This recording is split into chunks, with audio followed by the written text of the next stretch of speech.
आज के इस वीडियो ट्यूटोरियल में हम एरे डिस्कस करेंगे।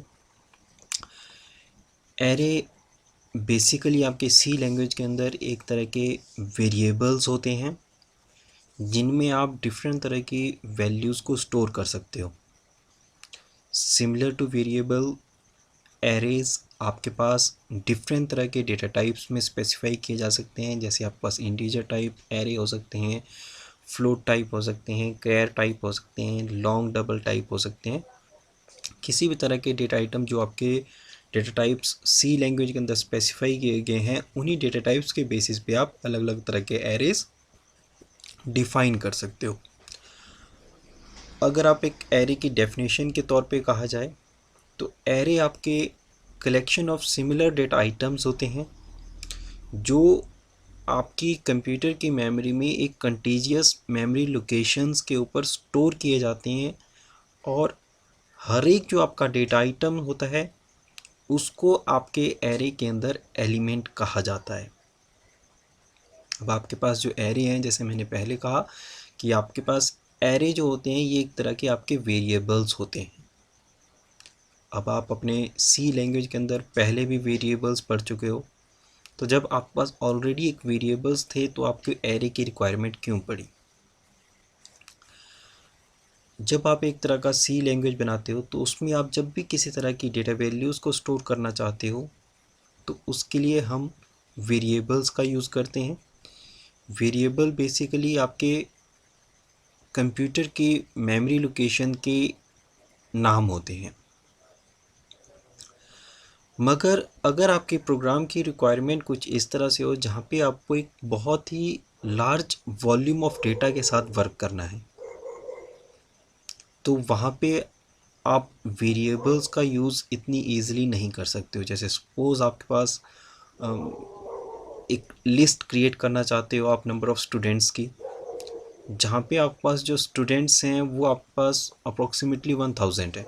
अगर आप 1000 स्टूडेंट्स की लिस्ट क्रिएट करने जा रहे हो तो उसमें आप जैसे उनका नेम एंटर कर रहे हो, रोल नंबर एंटर कर रहे हो, उस उनकी कोर्स की डिटेल एंटर कर रहे हो या कुछ भी फ़ीस वगैरह की डिटेल एंटर कर रहे हो, तो वहाँ पे आपको 1000 स्टूडेंट्स के लिए अगर उनके सिर्फ नाम भी आप स्टोर करना चाहते हो या उनके रोल नंबर भी स्टोर करना चाहते हो तो आपको 1000 वेरिएबल्स क्रिएट करने पड़ेंगे। मगर अगर आपको 1000 वेरिएबल क्रिएट करना है तो that one will be a difficult task. आप वेरिएबल कैसे दोगे? आप ABCD लिखोगे, A1 B1 C1 D1 इस तरह से डिफ़ाइन करोगे तो आपको 1000 बार इस तरह के वेरिएबल्स को डिक्लेयर करना पड़ेगा। अब इसी काम को ईजी किया गया है आपके with the help of array. जब भी आप किसी तरह का एरे डिक्लेयर करते हो तो उस थ्रू आउट जो आपका एरे होता है उसको आप कोई एक नाम स्पेसिफाई करते हो और उसको आप एक साइज़ प्रोवाइड कर सकते हो। जैसे आपकी स्क्रीन के ऊपर भी आप देख सकते हो, यहाँ पे आपके पास एक टर्म दी गई है दैट वन इज़ ए, और यहाँ पे आपके पास स्क्वायर ब्रैकेट्स में आपके पास लिखा 100। तो बेसिकली ये आपका जो फॉर्म है ये आपके पास एक एरे है। यहाँ पे ए नाम का एक एरे डिफाइन किया गया है, डिक्लेयर किया गया है, जिसमें आप 100 एलिमेंट्स को स्टोर कर सकते हो। तो इसने आप जहाँ से जैसे स्क्रीन पे आप देख सकते हो तो इसने आपके पास ऑलरेडी जो है 100 वेरिएबल डिक्लेयर कर दिए, वो भी आप सिर्फ एक लाइन के अंदर, आप सिर्फ एक वर्ड लिख के आपने 100 वेरिएबल्स को डिक्लेयर कर दिया। तो इसने आपके जो वेरिएबल डिक्लेरेशन है उसको बहुत ही ईजी बना दिया। अब जब भी आप इस तरह का कोई वेरिएबल डिक्लेयर करते हो तो वो आपके कंप्यूटर में एक कंटीजियस मेमोरी लोकेशंस को एक्सेस करता है। ये आपके डिफरेंट तरह के एलिमेंट्स जो डेटा आप इनपुट करोगे उसको कंप्यूटर के मेमोरी में स्टोर करने के लिए आपके पास एक कंटीजियस मेमोरी लोकेशंस को एक्सेस करता है, उसको रिज़र्व कर लेता है। और आपके पास जो डिफरेंट तरह के एलिमेंट्स होते हैं उनको जो लिखने का तरीका होता है दैट वन इज़ ए और आपके ब्रैकेट्स के बीच में 0। अब ये जो यहाँ पे 0 होता है इसको कहा जाता है आपका सबस्क्रिप्ट या इंडेक्स नंबर। अब ये आपका A0 आपका एक वेरिएबल है, A1 आपका सेकंड वेरिएबल है, A2 आपका थर्ड वेरिएबल है, A3 आपका फोर्थ वेरिएबल है और इस तरह से आपके पास A99। ये आपका 100th वेरिएबल है। तो यहाँ पे आपके पास एक कंटीजियस मेमोरी लोकेशन के अंदर आपने 100 वेरिएबल्स को डिक्लेयर कर दिया, और जो आपका डिक्लेयर करने का तरीका था ये इसने आपके ओवरऑल जो डिक्लेरेशन है उसको बहुत ही ईजी बना दिया। अब आपका जो एरेज होते हैं उसकी आपको सर्टेन टाइप ऑफ प्रॉपर्टीज़ रहती है। फर्स्ट वन आपकी जो एरे की प्रॉपर्टी होती है कि each element of an array is of same data type and carries the same size. आपके जितने भी डिफरेंट तरह के एलिमेंट्स आप एरे के अंदर स्टोर करोगे, सभी एलिमेंट्स आपके एक ही डाटा टाइप के होंगे और हर एक एलिमेंट का आपका सेम साइज होगा।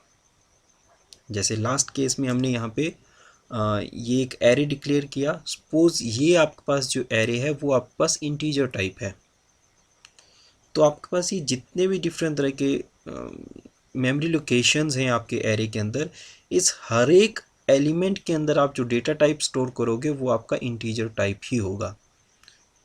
यहाँ पे आपकी जो वैल्यू स्टोर करोगे वो भी आपका इंटीजर टाइप ही होगी। तो थ्रू आउट जो आपका एरे होता है उसमें आप किसी एक ही डेटा टाइप के एलिमेंट्स को स्टोर कर सकते हो, और हर एक जो आपका एलिमेंट होता है उसका आपका जो साइज़ होता है वो सेम होता है। जैसे यहाँ पे हम इंटीजर की बात लेके चलते हैं, अगर आप 16 बिट आर्किटेक्चर के ऊपर वर्क कर रहे हो तो आपके पास यहाँ पे A0 जो आपका एलिमेंट है इसका साइज़ 2 बाइट्स होगा, A1 जो आपका एलिमेंट है उसका भी 2 बाइट्स होगा, और इसी तरह से हर एक जो आपके एलिमेंट इस एरे के अंदर है सभी के साइजेस आपके 2 बाइट्स के ही होंगे। तो आपके सभी के साइज़ हमेशा सेम रहते हैं।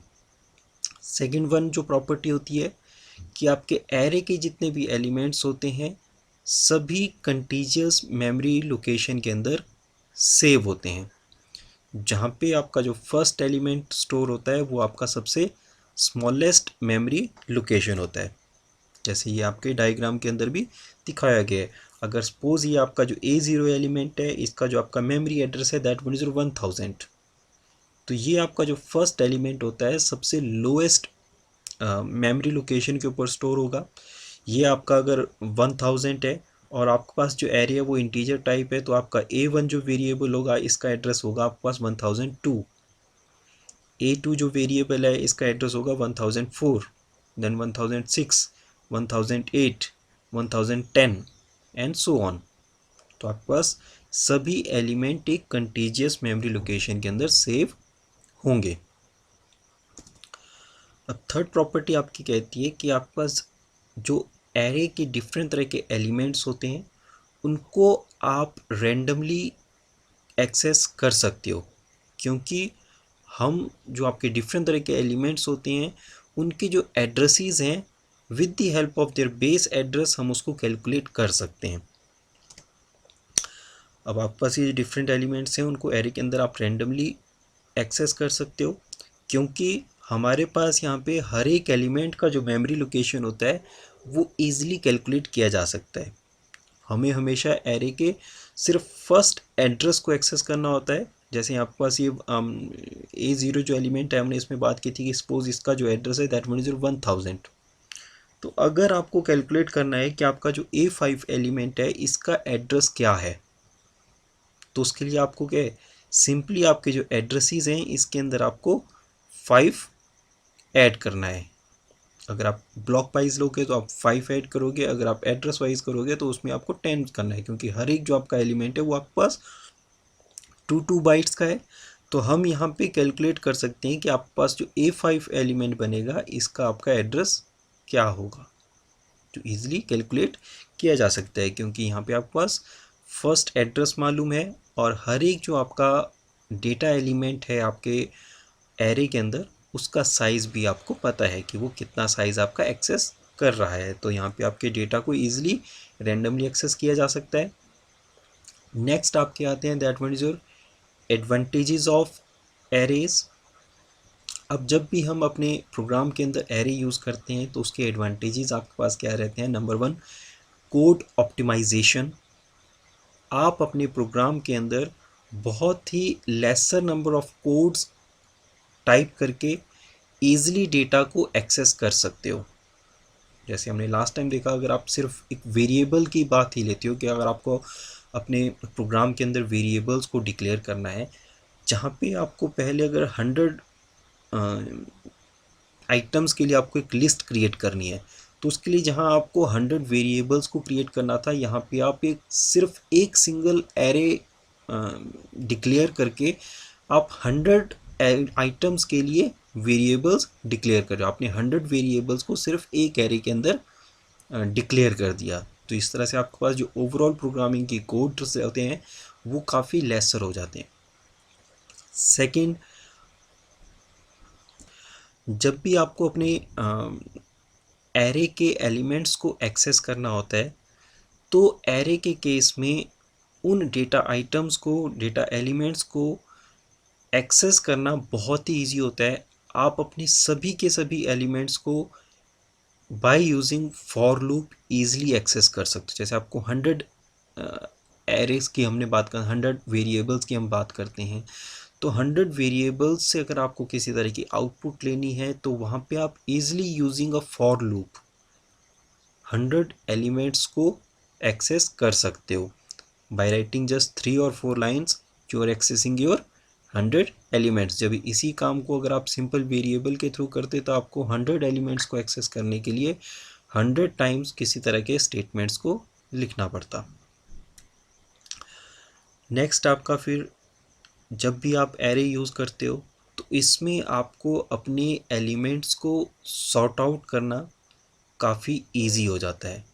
आप एक फ्यू नंबर ऑफ लाइंस लिख के आप अपने एलिमेंट्स को, जो भी आपके एरे के अंदर एलिमेंट्स आपने स्टोर किए हैं, उनको आप सॉर्ट आउट कर सकते हो। अब अगर आप उनको असेंडिंग ऑर्डर में करते हो, डिसेंडिंग ऑर्डर में करते हो, या आप किसी दूसरे तरह का ऑर्डर लेते हो जिसमें आप डेटा आइटम को सॉर्ट आउट करना चाहो, तो काफ़ी ईजी होता है।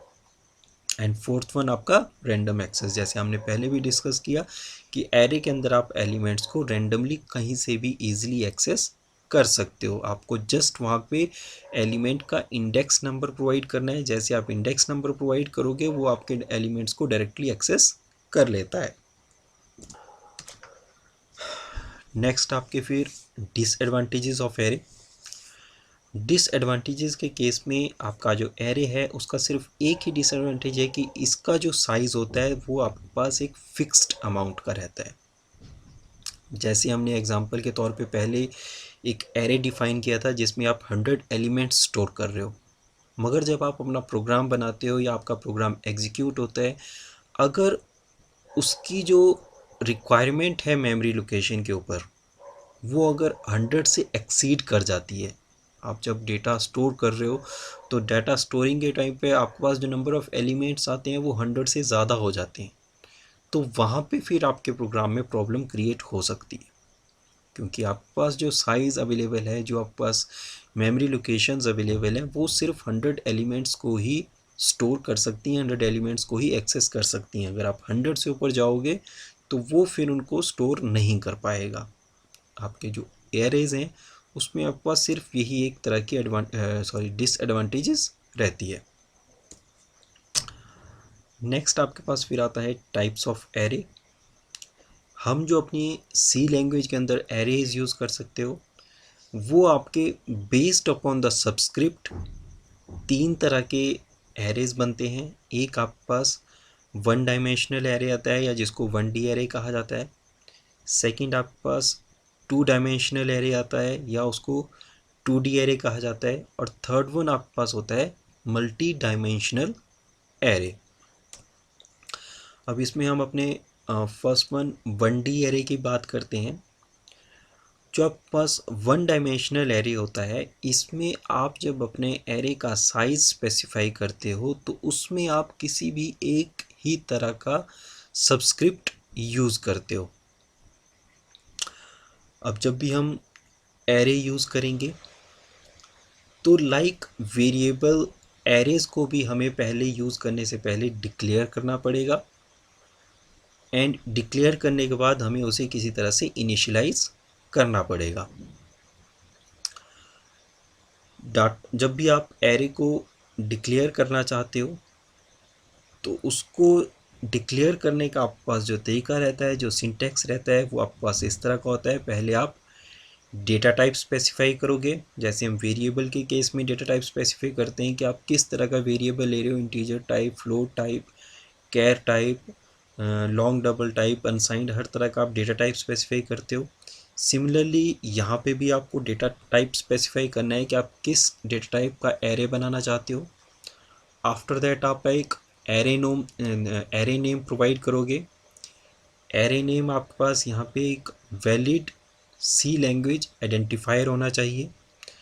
एंड आफ्टर आप क्या है, आपके जो स्क्वायर ब्रैकेट्स होते हैं इसके बीच में आप एरे का साइज़ प्रोवाइड करोगे कि आप अपने एरे के अंदर कितने एलिमेंट स्टोर करना चाहते हो, वो नंबर आप इसके बीच में लिखोगे। जैसे हमें अगर 10 एलिमेंट्स के लिए एक एरे क्रिएट करना है तो आपका जो एरे साइज़ होगा वो आपके पास 10 होगा। एग्जाम्पल के तौर पे जैसे हमारे पास यहाँ पे हमने एरेज़ को डिक्लेयर किया है। फर्स्ट वन आपके पास एक इंटीजर टाइप का एरे है, तो इसको लिखने का तरीका है int roll number and square brackets के बीच में 70। तो आपके पास ये एक इंटीजर टाइप का एरे है जिसका नाम आपके पास है रोल नंबर, और इसमें आप 70 एलिमेंट्स को स्टोर कर सकते हो। सिमिलरली सेकंड आपके पास एक एरे है फ्लोट मार्क्स 70। तो यहाँ पे आपके पास फ्लोट टाइप का एक मार्क्स नाम का एरे अवेलेबल है जिसमें आप 70 एलिमेंट्स को स्टोर कर सकते हो। तो इस तरह से हम अपने एरेज़ को डिक्लेयर करते हैं। अब यहाँ पे ये जो डिक्लेरेशन है सिमिलर टू जैसे वेरिएबल्स के केस में हम यहाँ पे लोकल वेरिएबल डिक्लेयर करते हैं, ग्लोबल वेरिएबल डिक्लेयर करते हैं, यहाँ पे भी आप जो डेटा टाइप स्पेसिफाई करोगे, जो एरे स्पेसिफाई करोगे, उसको आप लोकली या ग्लोबली कर सकते हो। नेक्स्ट फिर आपके पास initialisation of one dimensional array आती है। जैसे हम अपने वेरिएबल्स के केस में उनको एक वैल्यू प्रोवाइड करते हैं, जब भी आप उनको इनिशियलाइज करते हो तो उसमें आप किसी तरह की कोई वैल्यू को स्टोर करते हो। अगर आप वैल्यू स्टोर नहीं करोगे तो बेस्ड, अगर आपका वेरिएबल लोकल वेरिएबल होगा तो उसमें आपके पास गार्बेज वैल्यू आएगी। अगर आपका जो वेरिएबल है वो आपका ग्लोबल वेरिएबल है तो उसमें आपके पास ज़ीरो स्टोर होता है। तो सिमिलरली जब हम एरे डिक्लेयर करते हैं तो उनको भी आपको किसी तरह से कई बार इनिशियलाइज़ करवाने की ज़रूरत होती है। आप उसमें कोई वैल्यू स्टोर करना चाहते हो तो एरेज़ को इनिशियलाइज़ करने के हमारे पास यहाँ पे दो तरह के तरीके होते हैं। फर्स्ट वन एग्जांपल के तौर पे जैसे हमारे पास ये एक एरे है इंट रोल नंबर 5। यहाँ पे आपके पास रोल नंबर नाम का एरे है जिसमें आप 5 एलिमेंट स्टोर कर सकते हो, और ये जो एरे है ये आपके पास इंटीजर टाइप है। तो इसमें अगर आपको डेटा एलिमेंट्स के अंदर आपको वैल्यू स्टोर करनी है तो उन वैल्यू को स्टोर करने के लिए इनिशियलाइज़ करने का तरीका एक आपके पास ये रहता है, जहाँ पे आप एरे का नाम लिखोगे और ब्रैकेट के बीच में आप यहाँ पे अपना एलिमेंट का इंडेक्स नंबर प्रोवाइड करोगे। यहाँ पे ये साइज़ है, यहाँ पे आपके पास इंडेक्स नंबर है। आपके जो एरेज होते हैं उसका जो इंडेक्स नंबर होता है, सबस्क्रिप्ट नंबर होता है, वो हमेशा आपके पास 0 से स्टार्ट होगा। तो यहाँ पे जैसे आपके पास रोल नंबर 0 ब्रैकेट के बीच में 0 लिखा है तो ये बेसिकली आपका फर्स्ट एलिमेंट है जिसके अंदर आप एक 1 वैल्यू को स्टोर कर रहे हो। सेकंड आपके पास रोल नंबर 1, ये आपके पास सेकंड एलिमेंट बना, ये सेकंड इंडेक्स नंबर है, इसमें आप 2 वैल्यू स्टोर कर रहे हो।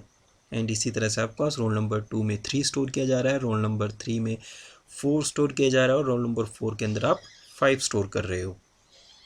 आप इस तरह से भी अपनी वैल्यूज़ को इनिशियलाइज कर सकते हो, या आइदर आपके पास जो वैल्यूज़ इनिशियलाइज करने का तरीका होता है वो इस तरह से भी रहता है, जहाँ पे आप int marks then is your 5 आप साइज़ प्रोवाइड करते हो, एंड इक्वल टू आप यहाँ पे कर्ली ब्रेसेस के बीच में 20, 30, 40, 50 एंड 60।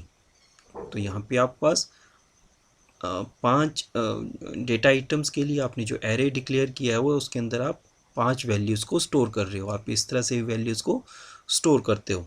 तो जब भी आप अपने एरेज़ को डिक्लेयर करते हो और उसमें वैल्यू को इनिशियलाइज़ करते हो तो आपके एरे कुछ इस तरह से मेमोरी लोकेशन पे स्टोर होंगे।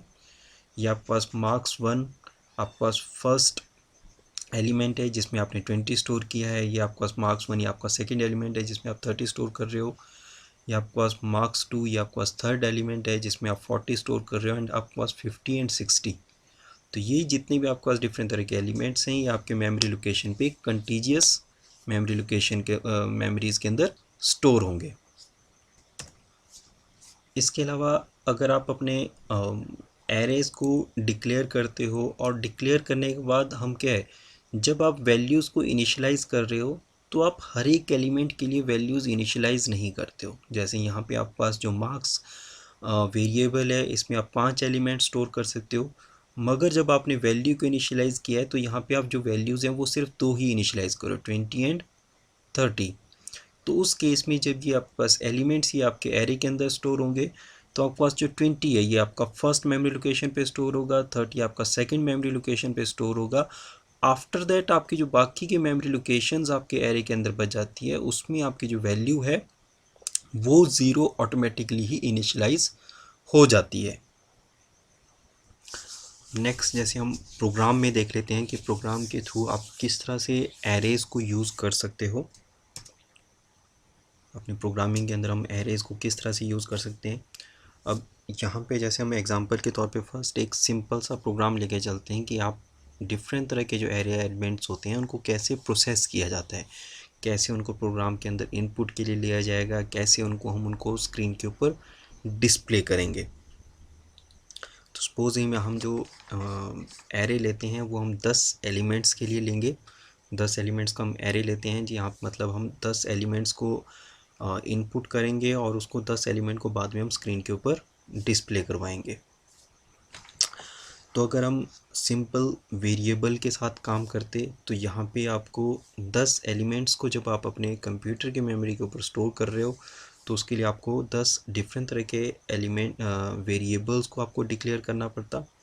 मगर यहाँ पे हम एक सिंपल एरे डिक्लेयर करके 10 एलिमेंट्स की वैल्यू को इंसर्ट करवा सकते हैं। जैसे हम यहाँ पे एक एरे लेते हैं ए एंड इसका साइज़। तो यहाँ पे बेसिकली आपने ए नाम का एक एरे डिक्लेयर कर दिया जिसमें आप 10 एलिमेंट्स को स्टोर कर रहे हो। तो एक तरह से आपके ये जो एरे है ये 10 वेरिएबल्स के बराबर है। आफ्टर दैट हम यहाँ पे एक आई वेरिएबल लेते हैं, ये बेसिकली आपका लूप के लिए जब भी आप अपने डेटा एलिमेंट्स को एरे के अंदर प्रोसेस करोगे तो उसके लिए हम सबसे ज़्यादा फॉर लूप का यूज़ करते हैं। Like for I is equal to 0, then I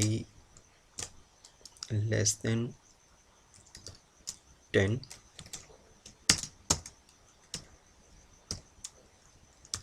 I plus plus. तो हमने एक लूप ले लिया जो I इज इक्वल टू 0 से स्टार्ट होगा और I लेस देन 10 तक आपका रन करेगा। देन हम यहाँ पे यूज़र से इनपुट लेंगे। तो पहले हम मैसेज दे देते हैं यहाँ पे स्क्रीन के ऊपर, enter the value of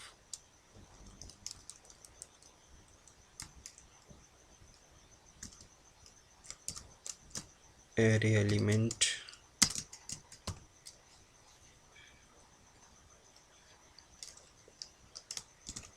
%d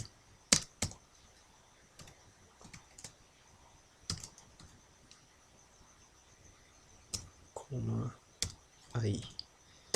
तो यहाँ पे हम आई की वैल्यू के अकॉर्डिंग ith एलिमेंट की वैल्यू को एंटर करेंगे। Then scanf %d comma address of A I. अब यहाँ पे आपके पास जो आई है ये हर एक एलिमेंट के सबस्क्रिप्ट को, ये आपका एक तरह का इंडेक्स नंबर है जो आपके हर एक एलिमेंट को सिग्निफाई कर रहा है। ये आपने इनपुट ले ली। आफ्टर दैट हम यहाँ पे आउटपुट लेते हैं, printf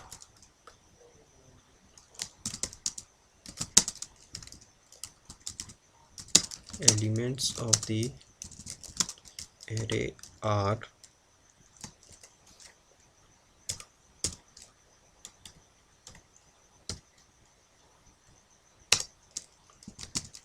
for I equal to 0, I less than 10, I plus plus. तो हमको डिस्प्ले करने के लिए फिर से हम फॉर लूप का यूज़ कर रहे हैं। आफ्टर दैट आपकी printf statement %d comma a I,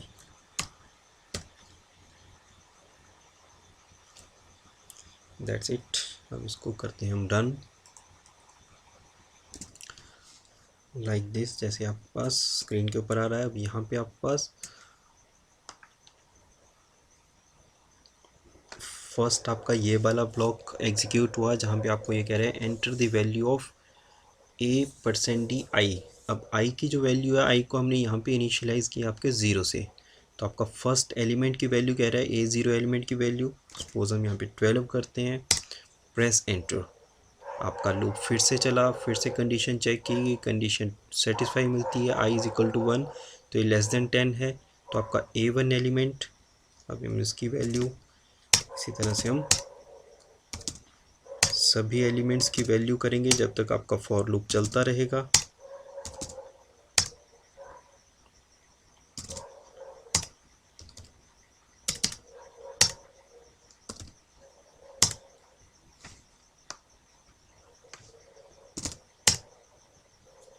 तो इस तरह से जैसे आपका फॉर लूप ख़त्म हुआ, आपने 0 से 9 तक 10 एलिमेंट्स की वैल्यू इंसर्ट की। आफ्टर दैट फिर आपका ये सेकंड लूप चला, आपके printf the elements of the array are for.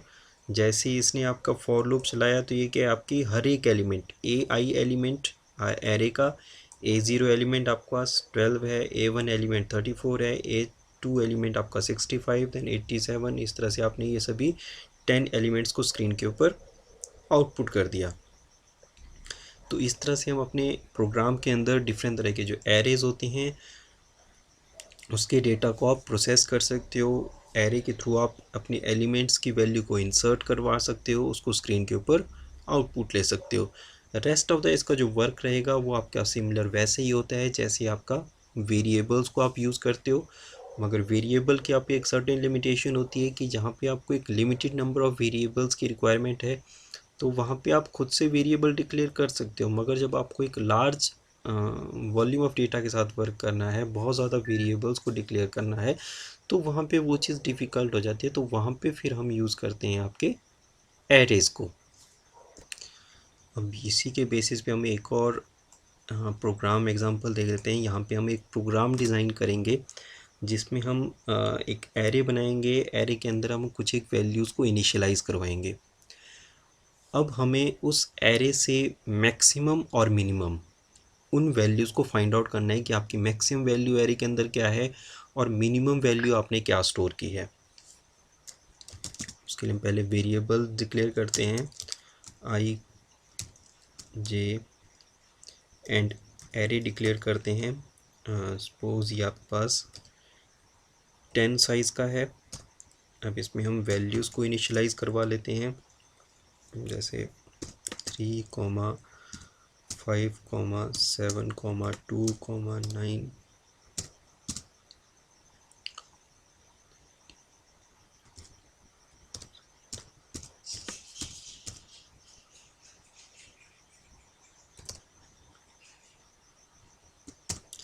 Then आपने एक मिनिमम नाम का वेरिएबल डिक्लेयर किया, एक आपका मैक्सिमम नाम का, then minimum assign maximum assign array 0। हम यहाँ पे आपका जो फर्स्ट एलिमेंट आपके एरे के अंदर है A0, इसको असाइन कर रहे हैं मिनिमम एंड मैक्सिमम को। आफ्टर दैट फॉर लूप लगाएंगे, I is equal to 1, I less than 10 and I plus plus. अब यहाँ पे हम जो ये लूप ले रहे हैं इसकी वैल्यू आप 1 से इनिशलाइज कर रहे हो और इसको लेस देन 10 तक ये चलेगा। अब बेसिकली आप यहाँ पे देखोगे ये लूप फॉर लूप जो है आपके पास ये 9 टाइम्स वर्क करेगी, जबकि आपके पास वैल्यू जो है जो दैट वन इज योर 10। तो 9 इस टाइम्स को क्यों चला रहे हैं, क्योंकि आपके पास जो फर्स्ट वैल्यू है हम इस फर्स्ट वैल्यू को रेस्ट ऑफ द वैल्यूज़ के साथ कंपेयर कर रहे हैं। तो इसलिए हम सिर्फ इस लूप को 9 टाइम्स चला रहे हैं, क्योंकि हमें 9 टाइम्स 3 जो आपका फर्स्ट वेरिएबल है इसकी वैल्यू को आप 9 टाइम इन सभी के साथ कंपेयर करोगे।